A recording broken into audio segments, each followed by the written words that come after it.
Hey guys, it's Tim here from the house. Today we are talking about shoulder alignment and how that can improve your hand position at the bottom of the swing so you can bowl more strikes. Let's get into it. All right, everybody. This is Tim here with the house. Today we are looking at Herb. Herb comes to us. He sent us a normal speed video, then slowed it down for us. So I'm going to pause it and go back here to the start so we can draw all over it and take a look at what Herb has got going on here. He said he wants us to look at his timing. Feels that's a little on the late side right now. And also said that while he feels like he is behind the ball and working the inside half, like Randy always says on the shows, once he gets to the video, it doesn't always look that way. So let's take a look at those couple things for him here and see if we can't get him on the right tracks, feeling better about his game. So we're going to slow things down here as he gets to moving through his approach. And I'm going to pause it. And the first thing that I always like to look at is the lines. And so if we look at those, we're going to back it up just a hair here. So we can get to the lines at the top of the swing. And pause it a little bit further, right about there.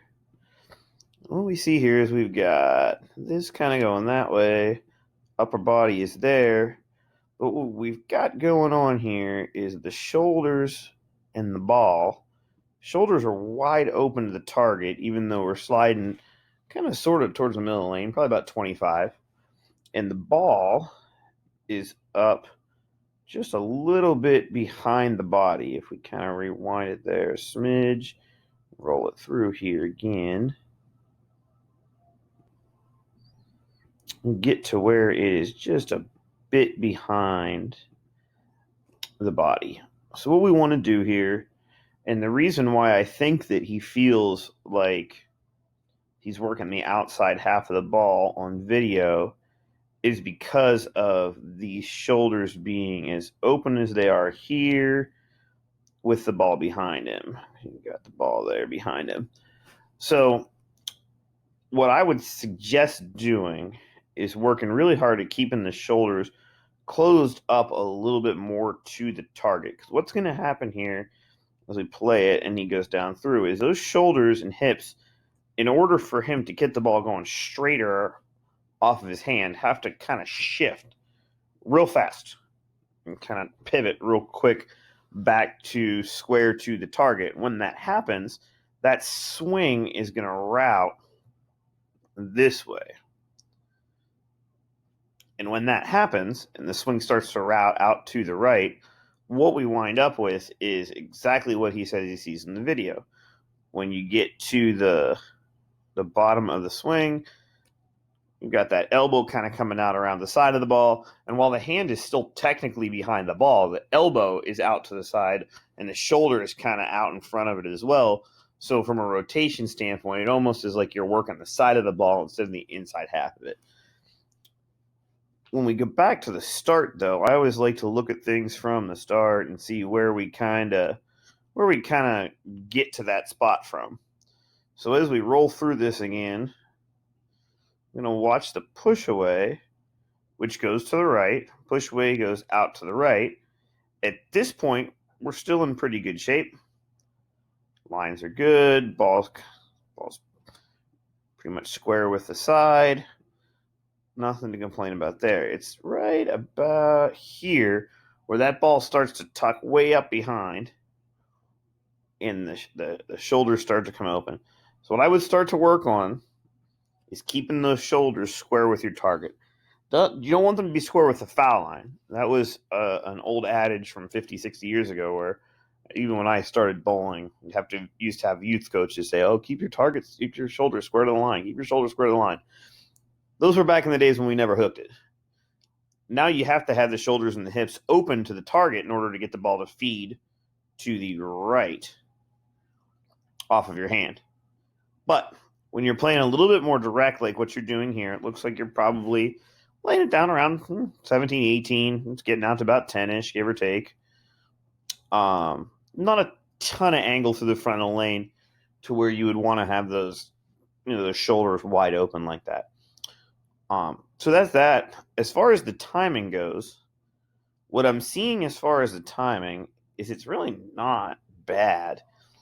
I mean, most modern power players are a little late, and it's a fraction of a second late. I mean, it's not late enough to really spend a ton of time worrying about it. You're still sliding there. I wouldn't think that it's anything to worry too much about. This is a really good look at. I kind of accidentally paused it in the right spot here, where we can see what your hand motion does. Right here, the hand's in okay shape. Right behind the ball. Ball's right in a good spot. But if you look right there as it flicks through, it's just at the last second that shoulder rotates around to try to keep the ball on line to where you want it to go. And that's where the hand is starting to roll the outside of it. It's in the right spot. It's just the shoulders are rotating over at the line. So I would really work on trying to stabilize those shoulders the entire way through the approach. Really work on getting them lined up with your target. I would line them up with your target even from the setup position at the start, way back at the start of the approach. Get those lined up right with your target. Push the ball at your target, because your target's almost always going to be a little bit right of where you're standing, and get that ball going that way. Get the shoulders going that way. That way, when the ball starts to fall from the top, instead of the shoulder coming around, it'll allow the shoulder to fall in. The elbow will tuck underneath, and right there is where your hand will start to work the inside of the ball. Other than that, there's a lot of really good things. The balance here is really good. I think the balance is great. The footwork's pretty good. Little stuttery, but the footwork's pretty good. Not falling off of the shot. It's good. Really good rev rate. A lot of good hand action. There's a lot of really good things going on here. Just cleaning up those few little nuances with the shoulder alignment that is going to really help you improve your ball roll and help improve your scoring as well, because that'll help you as you play across the lane. Watching where your shoulders are at now, I'm going to bet that you probably feel really comfortable in one part of the lane and not so comfortable in other ones, just because of those shoulder alignments. And getting them to where they feel like they're parallel with the target is going to help you play across the lane on a wide range of lane conditions and patterns. Thanks for submitting your video. We certainly hope that it helped. And keep checking us out here on House. That's it for today, guys. Don't forget to click the link in the description for a discount on your very own house coaching review. Also, click subscribe down underneath the video so that you don't miss any great content coming to you from Packy and the guys at the house. Also, share. Let your friends know. They need to see us too. Have a great day.